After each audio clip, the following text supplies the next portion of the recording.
Today, President Trump delivered his strongest, clearest, most aggressive message yet to the leader of Iran. Should the supreme leader in Iran be worried right now?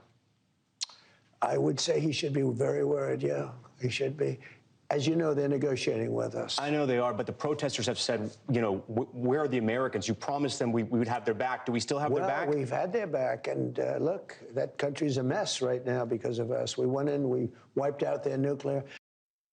There's been a lot of back and forth about whether the nuclear talks with Iran are on or off. Right now, they're back on, although it's unclear what a deal would even look like or why Trump would allow the Ayatollah to stay in power. Despite an internet blackout, we are getting more proof by the day showing the Ayatollah's slaughter. Revolutionary Guard forces started shooting anti-regime protesters, and when the protesters wouldn't move, soldiers started mowing them down, as you can see, with an up-armored Jeep. Even Trump's own Secretary of State, Marco Rubio, says he's not convinced you can actually get a deal with this regime.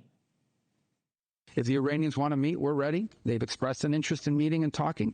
If they change their mind, we're fine with that, too. We prefer to meet and talk. I'm not sure you can reach a deal with these guys, but we're going to try to find out. With us now, General Philip Breedlove, former Supreme Allied Commander of NATO, Vice Admiral Fozzie Miller, former U.S. Fifth Fleet Commander. Gentlemen, good to see with you. General, you are the ranking officer. We start with you. My father always told me that you can have a bad deal with good people. You can never have a good deal with bad people. The Ayatollah is unquestionably a bad person, as is the rest of his regime. Is it possible to have a deal? Well, I think your axiom is pretty good. I've been saying that about Mr. Putin for a long time. Everybody's got their hopes up that we're going to get a great deal with a war criminal and a KGB thug, and it's just not going to happen. I do hope that we can pull off a deal here because that would save us having to go back to work. Admiral, you think about what that means going back to work. You commanded the Fifth Fleet. You know those waters well. What is the plan if President Trump wants to end the Iranian regime's ability to kill its own people? Well, there's a number of things that the president can do in terms of what a military strike might look like, which is what I think you're asking me. Clearly, we're going to have to go back and do some more work against their ballistic missile sites, in particular their ballistic missile launchers.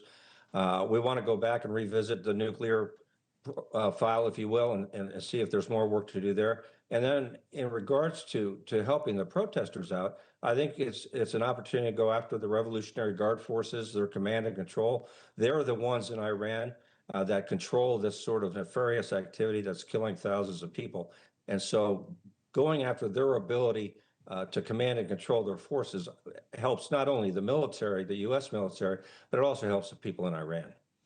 Right. And General, you and I went through the Libyan civil war where the U.S. military became close air support for the rebels in Libya. We were in slightly different places. I was on the ground with the rebels, and you were the one commanding the air power above.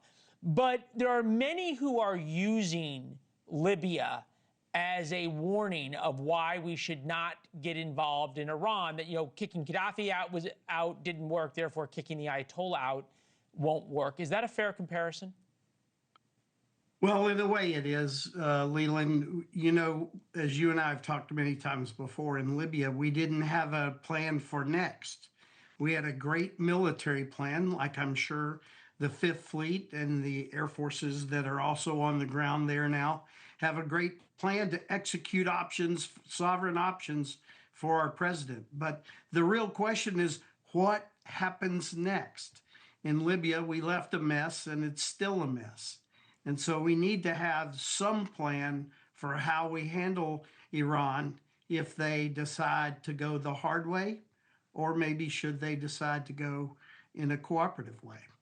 You know, Admiral, I think it's a great point. That said, Gaddafi wasn't causing much problems for the United States when the uprising began, when the Arab Spring started in 2011. The Iranians, among their horribly bad acts, were the planners and the financiers of October 7th. They built the Ring of Fire. They themselves have the blood of thousands of American troops on their hands. So to that point, as you watch, and we had video of the Iran. Thank you for watching. Subscribe below and download our NewsNation app right now on your phone, and you will get fact-based, unbiased news for all Americans.